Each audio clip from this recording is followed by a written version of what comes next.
Breaking news చూస్తున్నాం. ఆదిలాబాద్ జిల్లాలో soya రైతుల పోరు ఉధృతమైంది. రైతులకు మద్దతుగా బీఆర్ఎస్ నేడు ఆదిలాబాద్ బంద్కు పిలుపునిచ్చింది. ఆదిలాబాద్ జిల్లాలో గత కొద్ది రోజులుగా సోయా పంటను ప్రభుత్వం కొనుగోలు చేయాలని డిమాండ్ చేస్తూ సోయా రైతులు ఆందోళన చేస్తున్నారు.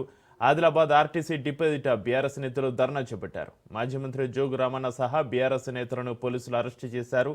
ప్రభుత్వం వెంటనే సోయా పంటను కొనుగోలు చేయాలని మాజీ మంత్రి జోగు రామన్న డిమాండ్ చేశారు.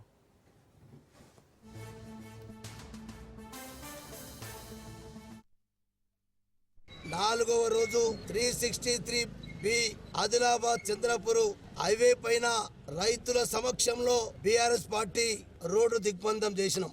అట్లనే ఎమ్మెల్యే ఎంపీ ఇంటి ముట్టడి చేసినాం. నిన్న కలెక్టర్ గారి ఆఫీసు కూడా ముట్టడి చేసి మరి కలెక్టర్ గారికి కూడా రిప్రజెంటేషన్ ఇచ్చినాం. మరి ఇలా అందరి సహకారంతో ఆదిలాబాదు లో ఉన్నటువంటి ప్రతి చిన్న పెద్ద అనే తేడా లేకుండా ప్రతి వ్యాపారి అట్లనే రాజకీయ పార్టీలు సిపిఐ కానీ సిపిఐఎం కానీ రైతు సంఘాలు కానీ మిగతా మరి సంఘాలు కూడా కుల సంఘాలు కూడా కార్యక్రమానికి మద్దతు తెలిపినాయి.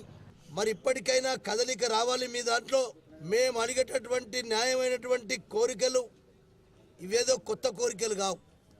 రైతు పండించిన పంటను కూడా ప్రభుత్వాలు కొనయా అంటే ఇదేం కొత్తగానా? సోయాబీన్ పంట ఇక్కడ కొత్త కాదు. సోయాబీన్ పంట కొనుగోలు చేయడం కూడా ఏ ప్రభుత్వానికి కొత్త కాదు. అట్లనే పత్తి పంట కూడా అదే రకంగా ప్రతి సంవత్సరం మరి కొంటూ ఏదో రకంగా కొంటూ ఉద్యమాలు చేస్తూ మరి ప్రభుత్వాలు దాంట్లో అప్పుడైనా కనీసం తినడం వచ్చేది. కేంద్ర ప్రభుత్వం కొనవలసినటువంటి వాటా కూడా కొనకుండా రాష్ట్ర ప్రభుత్వం మీద నెట్టేయడం, రాష్ట్రం కేంద్రం మీద నెట్టేయడం అంటే ఇంకా రైతులు ఆత్మహత్యలు చేసుకొని ఎందరు మంది సస్తే మరి కేంద్ర ప్రభుత్వం ఈ రాష్ట్ర ప్రభుత్వం మరి రంగంలోకి వస్తాయని చెప్పి ఆదిలాబాద్ జిల్లాలో సోయా రైతుల పోరు ఉధృతమైంది. రైతులకు మద్దతుగా బీఆర్ఎస్ నేడు ఆదిలాబాద్ బంద్కు పిలుపునిచ్చింది. ఆదిలాబాద్ జిల్లాలో గత కొద్ది రోజులుగా సోయా పంటను ప్రభుత్వం కొనుగోలు చేయాలని డిమాండ్ చేస్తూ సోయా రైతుల ఆందోళనకు సంబంధించి మరింత సమాచారాన్ని మా ప్రతినిధి శ్రీనివాస్ ఫోన్లైన్ అందిస్తారు. శ్రీనివాస్, ఆదిలాబాద్ జిల్లాలో సోయా రైతుల పోరు ఉధృతం, రైతులకు మద్దతుగా బీఆర్ఎస్ నేడు ఆదిలాబాద్ బంద్కు సంబంధించి మీ దగ్గర ఉన్న డీటెయిల్స్ ఏంటి, అప్డేట్స్ ఏంటి శ్రీనివాస్? సోయా రైతుల కష్టాలు అంతా ఇంత కాదు. గత 50 రోజుల నుంచి పంట మార్కెట్ యార్డులో ఉంది. కొన్ని నాలుగులేకపోవడంతో బీఆర్ఎస్ పార్టీ వాళ్ళకు అండగా నిలిచింది.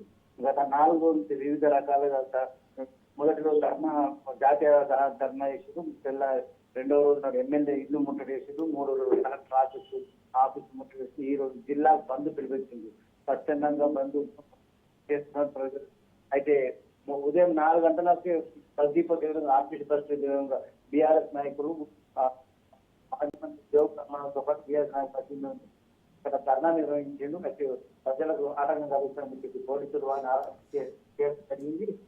అయితే ఈ 50 రోజుల నుంచి సోయా పంట ఉండి వాళ్ళ కష్టాలు నష్టాలు వర్ణానికి ఈ ఆదిలాబాద్ చలి ఎక్కువ ఉంటుంది. ఈ చలిలో కూడా వాళ్ళు కాపాలా కాస్తూ ఆ పంట కాపలా కాస్తున్నారు. అయితే 50 రోజుల నుంచి పంట ఉండడంతో అది రంగు మారిందన్న ఒక సాగుతోటి వీళ్ళు కొనడం మంచి సోయా కొనడం కేంద్ర ప్రభుత్వం కానీ రాష్ట్ర ప్రభుత్వం కానీ వీళ్ళు ఎవరు కొనడం లేదు.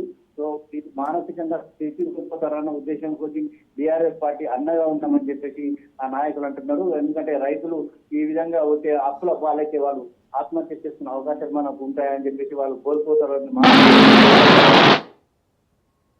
జోగు రామన్న వాళ్ళకు అండగా నిలుస్తున్నారు. అయితే రైతుల పరిస్థితి అంతా ఇంత కాదు.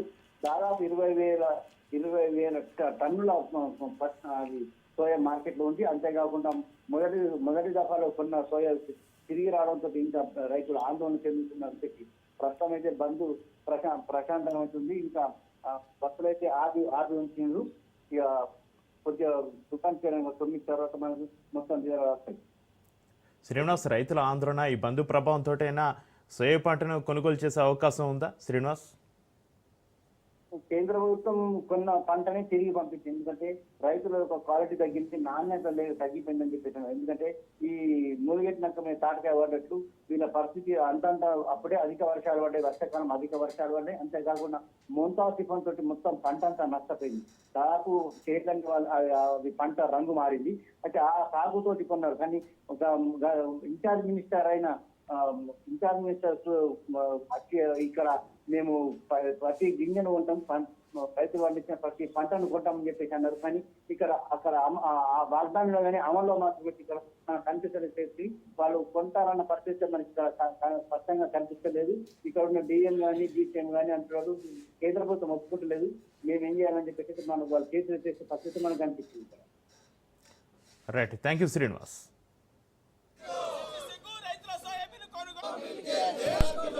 శాంత వరకు సహకరించాలి. ఈ రోజు ఆదిలాబాద్ బంద్కు సహకరించాలి.